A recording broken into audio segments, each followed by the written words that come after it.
game week. Seems like it's been, the days were long, but the time was short. Camp went by really fast. This has been a really good group of kids to work with. I think they show up with the right mindset day in and day out. Obviously we're going in and playing James Franklin coach Penn State team that, as I kind of look at his trajectory and what he's been able to accomplish there, I'm not sure he probably gets a full amount of credit.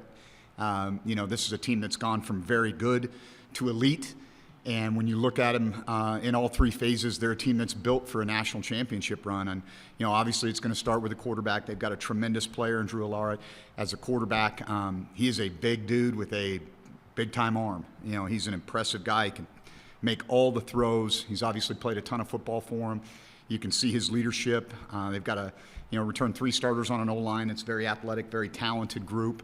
But the runners are the ones that stand out immediately. You look at Allen, number 13, and Singleton, number 10. Those guys are dynamic.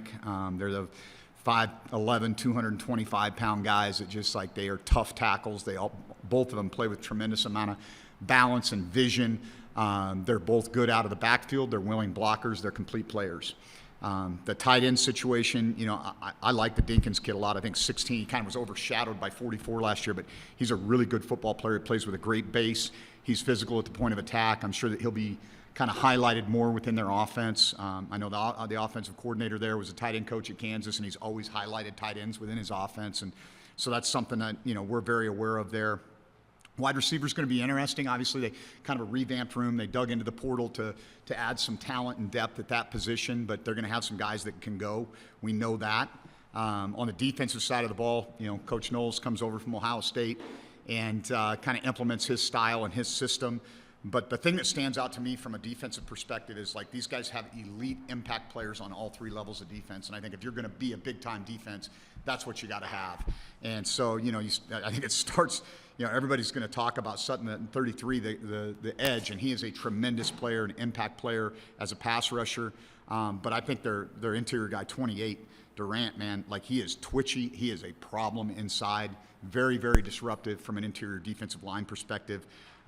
Rojas, 13, the inside linebacker. I mean, this guy's excellent in zone coverage, high football IQ, makes every play he's supposed to make. You can tell he's directing traffic out there. And then at corner, Harris, number 4, and at safety, number 6, Wheatley. Those 2 guys are, again, impact players at all 3 levels of defense, and that's something that stands out to me from watching them on tape. Special teams-wise, they bring back both their kicker and punter, and they have a dynamic punt returner in number 7. And so, I think it's a complete football team. I think that they are, more than deserving of the ranking that they've had in the preseason, coming off a semifinal run in the CFP. And, it's going to be an awesome opportunity for our guys to go embrace a really cool environment, unveiling the new digs there and what they've done in terms of renovation at Beaver Stadium, and kind of to go to one of those Saturday shrines. I'm excited for our players, our coaching staff, and our university. And so I'm happy to take any questions. I mean, you've coached against a lot of great teams. I guess how would this one, I know it's the start of the season, but just from a talent perspective and what you see kind of stack up against some of the better programs you've faced? Yeah, I mean, they're on par with those types of national championship caliber programs like the Georgias and the Alabamas, and so I like I said, you see the talent and the depth that creates an elite roster, and that's really what you see. You don't see a lot of drop off. If a guy's, even on special teams, you see that a lot too, where you can really kind of identify the depth of the roster and the talent of the roster by, the guys that are playing maybe on core special teams but not starting, or they're rotational players. And so I think to make a national championship type of run, you build a roster around a quarterback who's elite and experienced, but then you've got to put the pieces together, and you can see, you got to really give them credit, man. I mean, like I said, this is a very good traditional blue blood college football program, and, Coach Franklin and that organization, they're committed to winning a national championship. So what do we got to do? Hey, we've got to go out, get an elite defensive coordinator to put the pieces together for us. We've got to go out and provide some deep threats and some better wide receiver play for us. And so they've gone out through the portal or through making bold moves to do that. And so I think that says a lot about that program. I mean, as you mentioned with the running backs and the returning offensive line pieces, the physicality of this game is obviously going to be very important. What do you guys have to do to match the physicality they're going to bring with their offensive line and running backs? Well, it's not going to be any one guy doing anything. We're going to have to play 11 as one, and that's kind of the message that I've given those guys. It's not any one guy's responsibility to tackle the guy with the ball. The runner has to be tackled by 11 blue hats on Saturday. And so, effort is the price of admission in this program. We're going to have to play really, really hard, and we're going to have to play smart. I don't think we can be overly complicated. The environment's going to be loud. We're going up against a very, very good opponent. There's some skill that we're going to have to mitigate a little bit with being simple, having our eyes in the right place, and playing really hard with great effort. I mean, it seems like schools either were open against an FCS or open against one of these bye games. I guess, do you have a preference with your season opener? You guys did have a similar situation with SMU that was at home, but I mean, what is your preference on your first game of the season? I think it's good to play a really elite opponent week one. You're going to have your team's full attention the second you put the tape on. We know who these guys are. We know what kind of caliber of team this is. And, we're going to have our best. And so I think that helps from preparation standpoint. You've got your kids' attention immediately. And so I think that's a positive for us, And I think the rest of our non-conference is more reasonable. But this is, you'd rather play a team now than going into a bye week before your conference play. Like, I didn't love the Minnesota game set up last year. That's kind of a tough one going into a bye week before you get into conference play. And so I think this is, if you're going to do one of these, early is better. When you think of the crowd that's going to be there, is there a message to the team about trying to focus with 100,000 people there and the noise they're going to bring associated, or you just not even mention that? I don't know. I mean, I once the ball's teed up and you're playing football, you're living in the 6 inches in front of your face, and so the ambiance drill can take place, before the ball's kicked off and during pregame, but when you tee it up, it's time to play ball. You guys released your depth chart with the game notes. Were there any surprises on there for you from the beginning of fall camp to somebody who may have risen to the top of that? Not really. I felt like we'd kind of gone out and addressed some issues on our offensive line, and we felt like we were bringing in a couple guys that we needed to start for us, and those guys have, whether it's Jack Foster at left tackle or Zach Kokenauer at right tackle, those guys kind of stepped in and filled in where they were. I think the running back battle was really a competitive battle, and Herschel kind of rose to the top in the last week and a half or so. Wide receiver, that's probably been one of those areas where we haven't had any catastrophic injuries, but we've had some soft tissue stuff or a finger or whatever, and so we haven't had that kind of the blend of the kind of our top guys together at once. And so there were some things that, we kind of had to work through as camp went on. Luckily, we'll be about as healthy as we've been, as we start our preparation this week.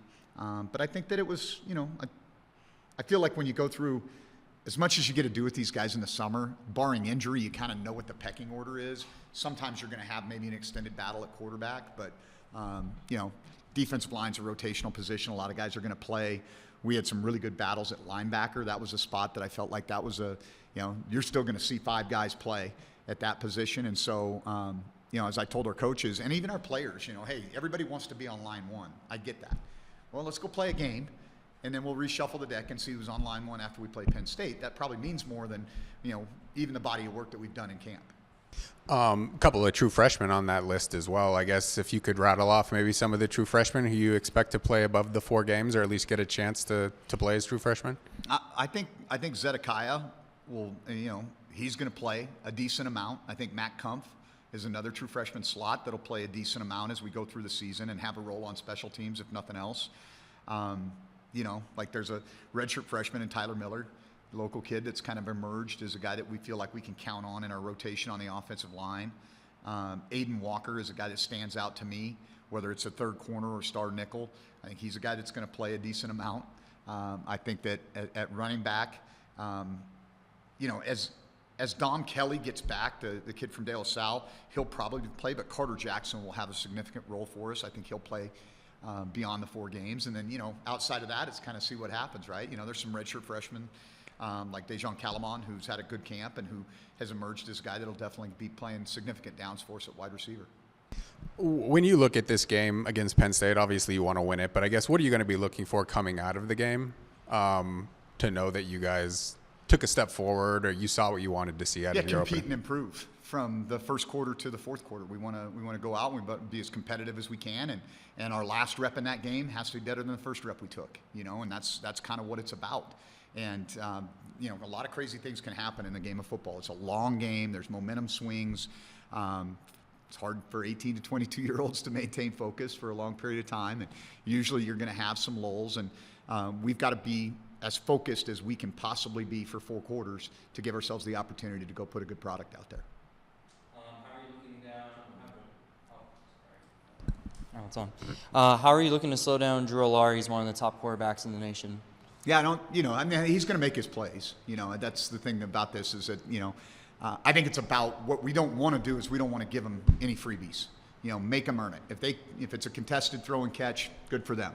This guy's got a lot of experience. He's an excellent football player, and he can put the ball in tight windows. And so, when we play tight coverage, we got to make plays on the ball. And if they catch it, you help them up and you say, nice catch, see you next down. That's kind of what it is. What we don't want to do is have guys running naked down the middle of the field. That's what I'm looking for. Are we going to operate and execute our base calls to the best of our ability, down in and down out? And then what's the biggest mindset for your offense going into that environment? Yeah, poise. You can't let the crowd noise and those type of things will be a factor, especially early. I'm sure there's going to be a lot of juice in that stadium.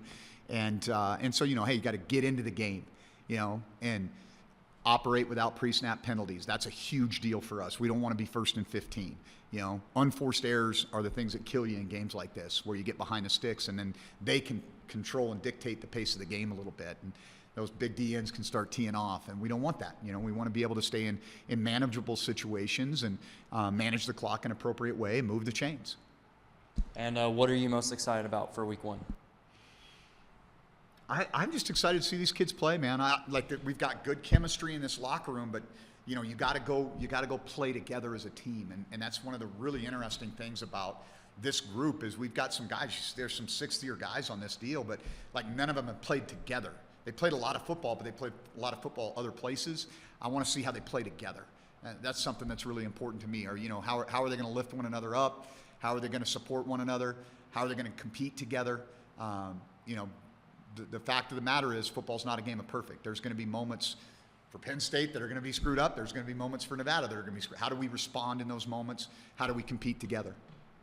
You mentioned a little bit about making them earn it. Just how important is it for your guys to try and keep that mentality for all 4 quarters? Well, I think that's the key, right? It's not making the catastrophic mistake. A 15-yard run is that we tackle and put the ball down. They got to line up and do it again. And so I'm less concerned about what the stat sheet says at the end of the game. I'm more concerned about us doing our job and staying in the moment, not getting frazzled, competing at a high level, embracing the opportunity to compete against an elite outfit. I can tell you this, if you want to be better, you got to play against elite outfits. As a player, as a coach, that's what makes you better.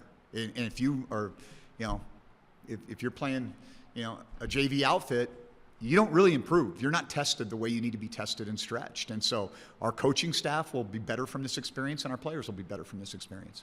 How much different does this week feel for you versus last year when you were just about to dive into your first game? I think it's different in a number of ways. I think number one, there's, the way we operate in practice is so much more smooth because the kids understand what the expectation is. And so I think that part of it's really good. I think that there are some similarities in that there's a lot of unknowns. Last year, I had never led this group of young men out into the field. Well, I think modern college football, it's kind of like that year in and year out at the G4 level where you're going to have a new group of guys every year, and you're going to have this 5-month period to get them ready to go, maybe sometimes a little shorter window, and then it's, okay, let's see what we got, Obviously, with last year, the game at UNLV, last game of the season, a lot of different players on the team, but is there a position group now that you've gone through a whole spring and fall that you feel like has improved the most? I think that you can probably look at every position, and I think that's really going to be a hallmark of this team this year, because this mix of veteran and youth that we have, there's not a lot of guys in the middle, and so I think that how do these veteran guys, continue to stretch themselves and grow, and how quickly do the young guys start to really perform at a high level? And I think that growth and that consistent improvement is going to really be the thing that makes or breaks our year.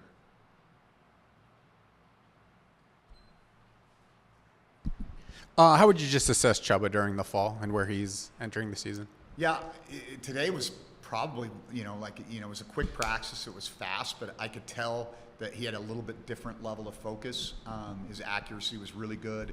I feel like, he puts a lot of pressure on himself, and he even mentioned that to me. I'm like, take a deep breath. You're good, man.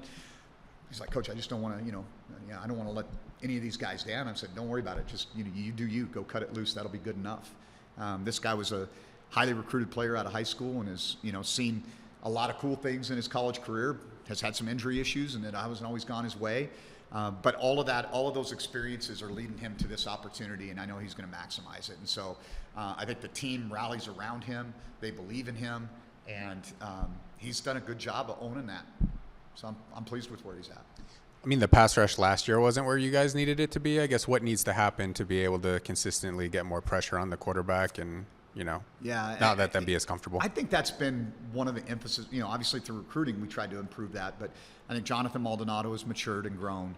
Dylan LaBarbera is a guy that's always going to play with a tremendous amount of effort and a great motor. Sam Cook is a transfer that we brought in that I think brings a different element to us. He's a physical guy on the edge, transfer from Southeast Missouri, and we have a true freshman in Cam that's a talented enough player that he'll be in the rotation. So I think there's two things that stand out to me. I think this is a less selfish, more disciplined group, and I think that they are more talented collectively. And I think those two things can help us. I think putting everybody in one room has been a benefit for us. And you can see the coordination in our pass rush games, the level of detail that Coach Pime has kind of instilled in these guys, and I think that's an element that's present that wasn't there last year. We saw you out at the Fieldhouse Project last week. I guess what message do you hope that sends recruits or people who might be interested in playing for the Wolfpack? Yeah, I think it's a message that's probably a little bit overdue in that football matters in Nevada. We're going to invest, and I know this project has a lot of elements to it, but from an optics standpoint within our organization, to be able to say, hey, look, not only are we, we're investing in football from a standpoint of taking care of you in nutrition and different things of that nature, but also, hey, look, there's a brick and mortar complex that says we care about this and we want to have the best facilities that we can. And so I think that's a powerful message for us. You guys have kind of stated bowl game is the goal for this year. I guess what are going to be the keys to be able to hit the 6 wins and achieve that, desire? Yeah. Win the tight ones we lost last year. I think that's kind of the obvious thing to say, right? Is that, these one-score games, how do we not make the special teams blunder that costs you the game? How do you, not make the turnover that might cost you the game? There's a million different scenarios that we could go over again, but I think it's that. I think it's being a smarter football team, being a more disciplined football team, and making the plays that make the game when it counts the most. Because we're going to be in tight games. I mean, you mentioned that you have a roster that's played a lot of football, just not together. So I guess what's going to be the key to gelling as quickly as possible?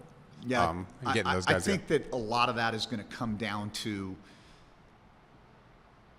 the things that happen between the white lines from snap to whistle.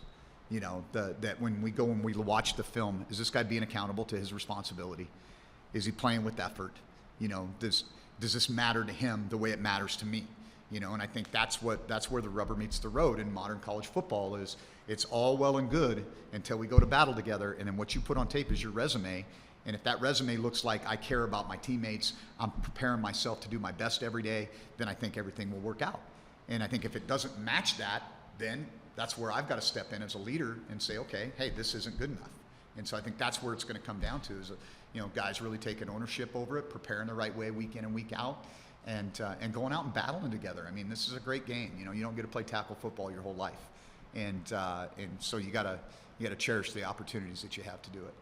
After like 5 weeks beating on each other, I guess what's the hunger level from your players just to go out and do it against someone else and see how good they are? I think they're excited. I do. I think they're really. I felt like there was a good energy yesterday when we had our meeting, and then today at practice. I thought there was really good energy.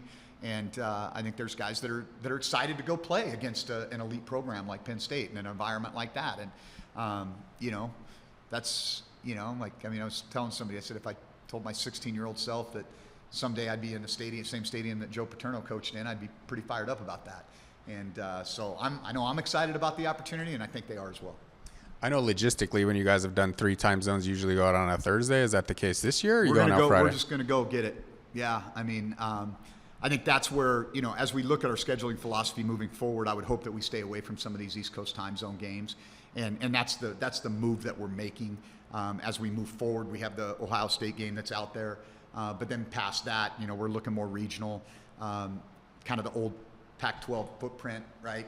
USC, UCLA, Utah, some of the future opponents that we have. We can't make more out of it than it is. they're going to sleep all the way out there and they're playing anyway. So, we'll get up and go. We're a morning practice outfit. It's a noon kickoff for us in terms of staying on Pacific time.